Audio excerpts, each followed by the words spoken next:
ओम शांति। आज 15 अगस्त 2026 बाबा के महावाक्य है, मीठे बच्चे, सबको यही पैगाम दो कि देह सहित देह के सब धर्मों को भूल अपने को आत्मा समझो तो सब दुख दूर हो जाएंगे। प्रश्न है, तुम बच्चों को किस बात में फॉलो फादर करना है? उत्तर है, जैसे इस ब्रह्मा ने अपना सब कुछ ईश्वर अर्पण कर दिया, पूरा ट्रस्टी बना, ऐसे ट्रस्टी बनकर रहो। कभी भी उल्टा सुल्टा खर्चा कर पाप आत्माओं को नहीं देना। अपना सब कुछ ईश्वरीय सेवा में लगाओ, पूरा ट्रस्टी बनो। बाप की श्रीमत पर चलते रहो। बाप देखते हैं कौन बच्चा कितना श्रीमत पर चलता है। गीत है तो प्यार का सागर है। ओम शांति। बच्चों ने गीत सुना। कहते हैं, बाबा हम कहाँ से आए, कब आए, फिर वापस जाने की राह कैसे भूले। यह ड्रामा कानों में समझा दीजिए। हम कौन है, कहाँ से आए, फिर कहाँ चले गए। एक ज्ञान की बूंद तो दे दो, क्योंकि ज्ञान सागर है ना। अभी बच्चे जानते हैं हम आत्माएं कहाँ की रहने वाली हैं, फिर बाप को और अपने स्वर्ग को कैसे भूले और कैसे आकर यहाँ दुखी हुए। यह राज कानों में सुनाओ। अब बाप ज्ञान का सागर भी है, पवित्रता का सागर भी है, प्रेम का सागर भी है, शांति का, सुख और संपत्ति का सागर भी है। अभी बेहद के बाप द्वारा यह सब बातें समझते हैं। आदि में कहाँ से आए, फिर मध्य में क्या हुआ, जो हम रास्ता भूल दुखी हुए। फिर अब बाप को कहते हैं, बाबा हमको रास्ता बताओ, हम अपने सुख धाम शांति धाम में जाएं। बाप ही बैठ बतलाते हैं, तुम आदि में कौन थे, फिर मध्य में क्या हुआ, भक्ति मार्ग कैसे शुरू हुआ, अंत में क्या हुआ। यह आदि मध्य अंत का राज अब बुद्धि में बैठा है। यह ड्रामा है ना, यह मनुष्यों को जरूर जानना है, क्योंकि एक्टर्स हैं। जानते हैं हम आत्माएं निराकारी शांति धाम से आती हैं यहाँ टॉकी धाम में। मूल वतन सूक्ष्म वतन, फिर यह है स्थूल वतन। फिर मूल वतन से आत्माएं आती हैं टॉकी धाम में, शरीर धारण कर पाठ बजाने। आत्मा का निवास स्थान शांति धाम है। यह बातें दुनिया में कोई भी नहीं जानते हैं। यह ज्ञान सागर बाप ने ही आकर समझाया है। अभी समझा रहे हैं। ज्ञान सागर कहा जाता है पारलौकिक परमपिता परमात्मा को। मनुष्य को नहीं कह सकते। यह महिमा सिर्फ एक बाप की गाई जाती है, जिसको और कोई नहीं जानते। अभी विनाश का समय है, गाया हुआ है विनाश काले विपरीत बुद्धि यूरोपवासी विनश्यंती। अभी बाप ने तुम्हारा बुद्धि योग अपने साथ लगाया है कि माँ में कम याद करो। मैं मुसलमान हूँ, हिंदू हूँ, बौद्धि हूँ। यह सब देह के धर्म है। आत्मा तो आत्मा ही है। बाप समझाते हैं, देह के सब धर्म छोड़ अपने को आत्मा समझ मुझ बाप को याद करेंगे तो पतित से पावन बन जाएंगे।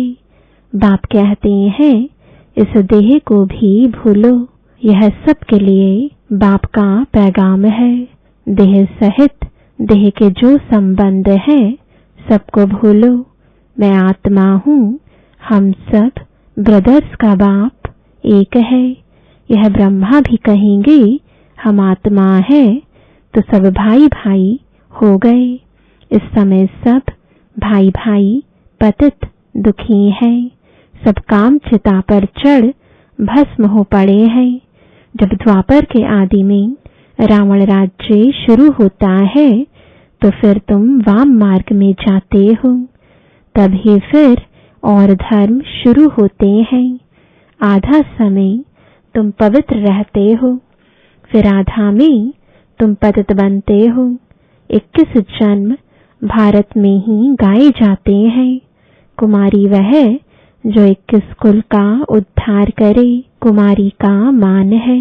तुम भारत का तो क्या सारी दुनिया का उद्धार कर रहे हो। तुम जानते हो हम सब आत्माएं शिव बाबा के बच्चे हैं, तो कुमार ही ठहरे। भाई बहन तब होते हैं जब प्रजापिता ब्रह्मा की औलाद बनते हैं। यह तुम बच्चों को ज्ञान है। हम आत्माएं सब भाई भाई हैं, सब बाप को पुकारते हैं, हे पतित पावन आओ, यहाँ रावण राज्य से दुख से हमको लिबरेट करो, फिर हमारा गाइड बन हमको वापस ले चलो, हमारे दुख हरो और सुख दो।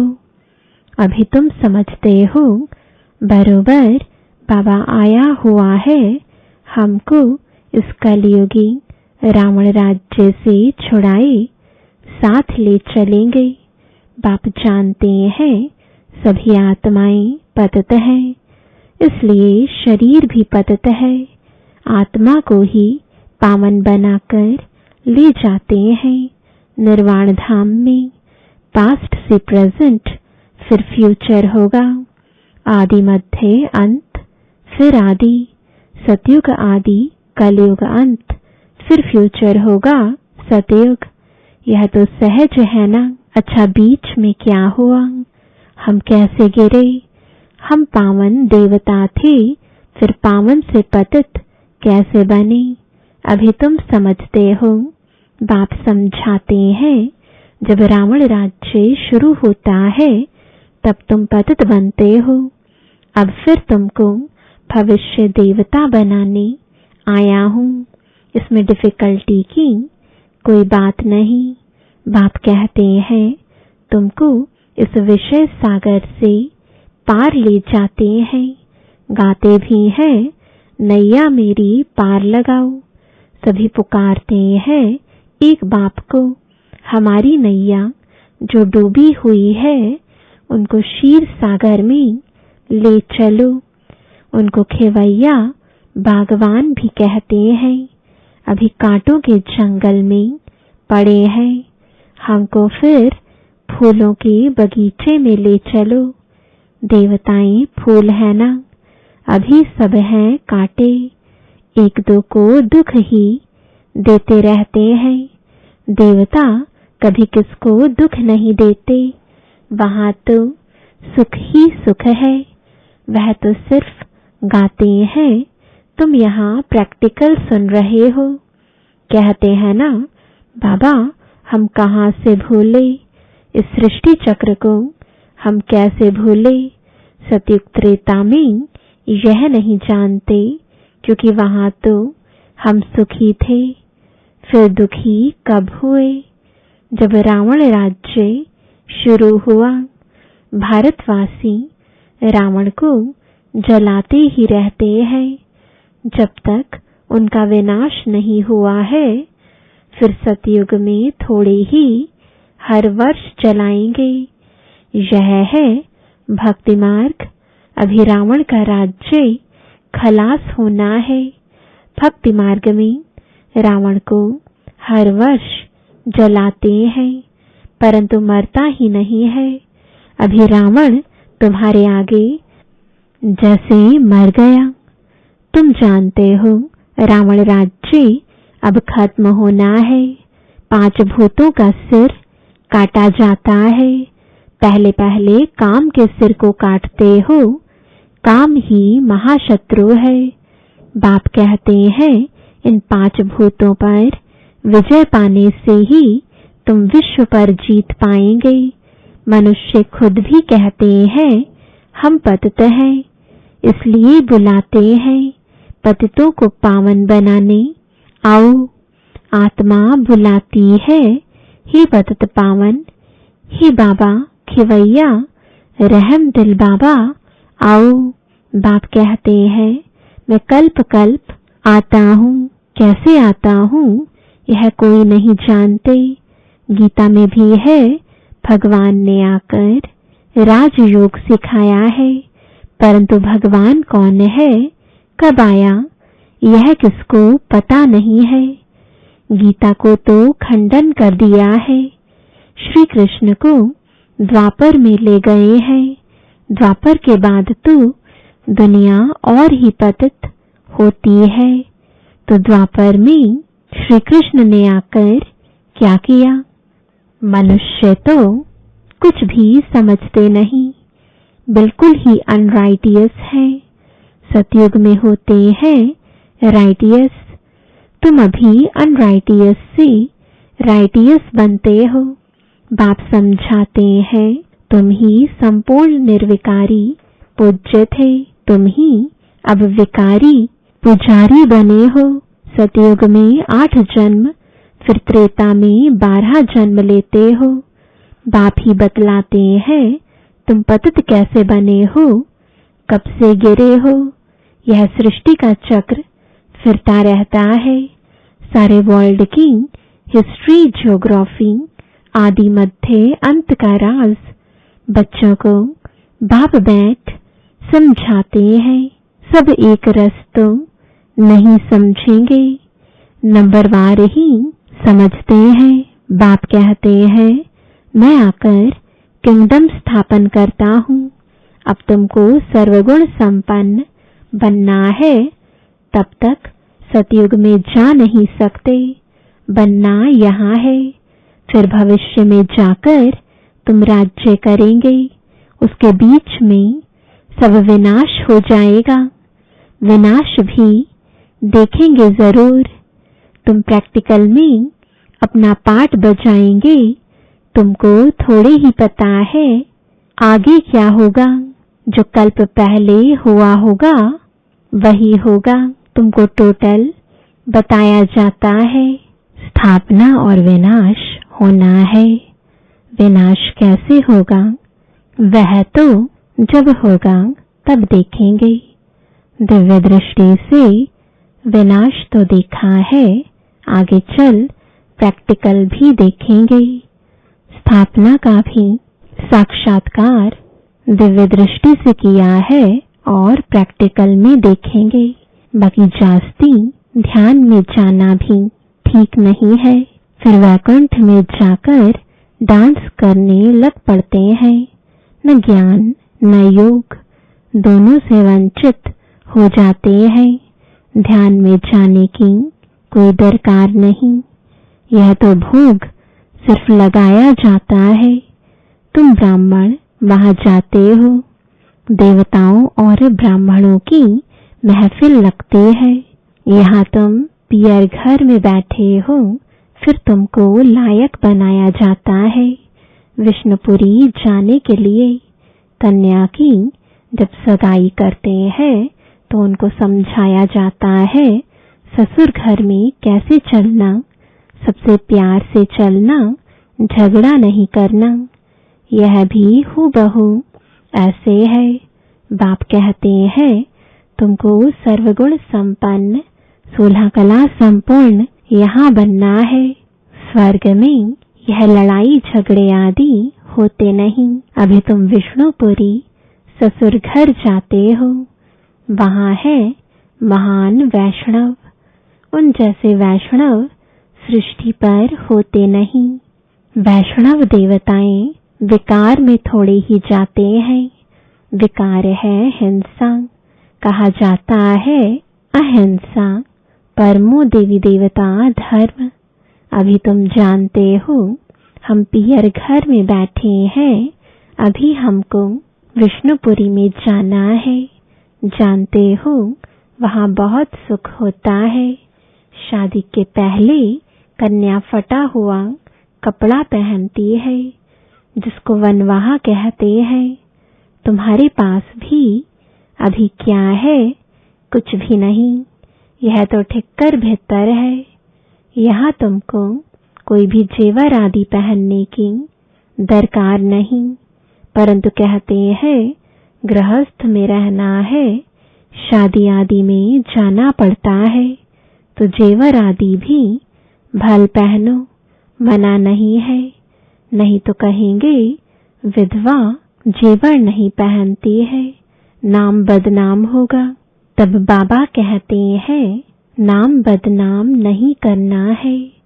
कुछ भी पहनो, अपने को आत्मा समझ बाप को याद करो, जाओ भल कहाँ भी।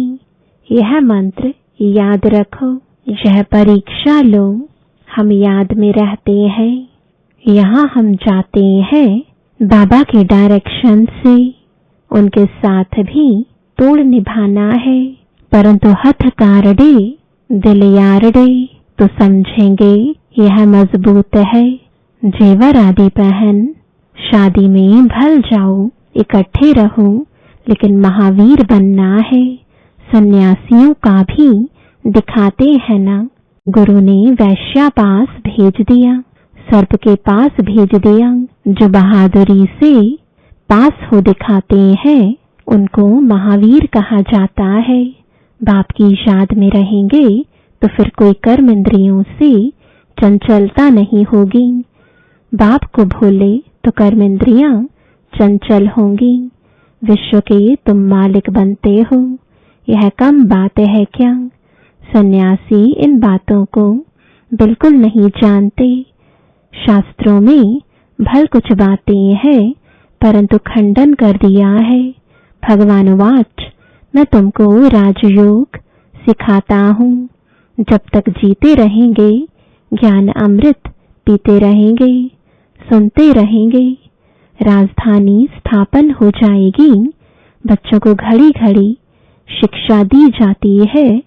एक बाप को याद करो, दैवी लक्षण सीखो, कोई भी विकर्म ना हो। यह तो असुरों का काम है। तुम अभी देवता बनते हो तो दैवी गुण धारण करने हैं। सबसे बड़ा है काम का कांटा। आदत पड़ी हुई है तो घड़ी घड़ी गिर पड़ते हैं। माया चमाट मार फा कर देती है। तब गाया जाता है आश्चर्यवत सुनंती कथंती। अभी तुम एक बाप के बने हो, कहते भी हो यह सब कुछ ईश्वर का दिया हुआ है, तो तुम ट्रस्टी बन जाते हो। यह सब उनका है, हमको उनकी श्रीमत पर चलना है। बाप भी देखते हैं हमको सब कुछ अर्पण कर फिर हमारी श्रीमत पर कैसे चलते हैं। कोई उल्टा सुल्टा खर्चा कर पापात्माओं को तो नहीं देते हैं। शुरू में इस ब्रह्मा ने भी ट्रस्टी हो दिखलाया ना। सब कुछ ईश्वर अर्पण कर खुद ट्रस्टी बन गया। बस किसको भी कुछ नहीं दिया। ईश्वर के अर्थ किया तो ईश्वर के काम में ही लगना है। शरीर निर्वाह भी तो होता था ना। जो कुछ था सब सर्विस में लगा दिया। इनको देख फिर दूसरों ने भी ऐसे किया। भट्ठी बन गई। भट्ठी नहीं बनती तो इतने बच्चे होशियार कैसे होते सर्विस के लिए। पाकिस्तान में सीखे, फिर यहाँ आकर सीखे। जब समझाने लायक बने तब बाहर निकले। अभी तो देखो कितनी प्रदर्शनियां आदि करते रहते हैं। बड़ों बड़ों को निमंत्रण देते हैं। इस ज्ञान यज्ञ में विघ्न भी अनेक प्रकार के पड़ेंगे। विघ्नों से डरना नहीं। अबलाओं पर कितने अत्याचार होते हैं। बाप कहते हैं योग बल में रहे उन्हों को समझाओ। भगवान बाप के भी बच्चे बनकर फिर बाप को भूल जाते हो, माया के बन जाते हो। यह भी हार जीत की कुश्ती है, परंतु बॉक्सिंग मुआफिक है। माया घूंसा लगाती है तो फां हो जाते हैं। बाप कहते हैं माया से कभी हारना नहीं है। पवित्र रहेंगे तो विश्व के मालिक बनेंगे। कितनी बड़ी आमदनी है। अगर पूरा पुरुषार्थ नहीं करेंगे तो जाकर दास दासी बनेंगे। राजधानी सारी यहाँ ही स्थापन हो रही है। अच्छा, मीठे मीठे सिकिलदे बच्चों प्रति माता पिता बाप दादा का याद प्यार और गुड मॉर्निंग। रूहानी बाप की रूहानी बच्चों को नमस्ते। रूहानी बच्चों की रूहानी बाप दादा को गुड मॉर्निंग और नमस्ते। धारणा के लिए मुख्य सार है, पहला, जब तक जीना है ज्ञान अमृत पीते रहना है। महावीर बन माया की बॉक्सिंग में विजयी बनना है। सबके साथ पूर्ण निभाते दिल एक बाप में रखनी है। दूसरा, विघ्नों से डरना नहीं है। सर्विस में अपना सब कुछ सफल करना है। ईश्वर अर्पण कर ट्रस्टी बन रहना है। कुछ भी उल्टे सुलटे कार्य में नहीं लगाना है। वरदान है, अपने संपूर्ण स्वरूप के आह्वान द्वारा आवागमन के चक्र से छूटने वाले लकी सितारे भव। अब अपनी संपूर्ण स्थिति व संपूर्ण स्वरूप का आह्वान करो तो वही स्वरूप सदा स्मृति में रहेगा। फिर जो कभी ऊंची स्थिति कभी नीची स्थिति में आने जाने का यानी आवागमन का चक्र चलता है, बार बार स्मृति और विस्मृति के चक्र में आते हो, इस चक्र से मुक्त हो जाएंगे। वे लोग जन्म मरण के चक्र से छूटने चाहते हैं और आप लोग व्यर्थ बातों से छूट चमकते हुए लकी सितारे बन जाते हो। स्लोगन है, किसी भी विघ्न के वश होना अर्थात डायमंड पर दाग लगाना। आज का व्यक्त इशारा अपवित्रता के बीज को भी समाप्त कर संपूर्ण स्वच्छ यानी पवित्र बनो। जैसे आपका आदि स्वरूप पवित्र देवता है, ऐसे है अंतिम जन्म भी पवित्र ब्राह्मण जीवन है। इस स्मृति के आधार पर पवित्र जीवन अति सहज अनुभव करो। पवित्र बनो, योगी बनो, यही महामंत्र सर्व प्राप्तियों की चाबी है। अगर पवित्रता नहीं, योगी जीवन नहीं, तो अधिकारी होते हुए भी अधिकार की अनुभूति नहीं कर सकेंगे। यह महामंत्र ही सर्व खजानों के अनुभूति की चाबी है। ओम शांति।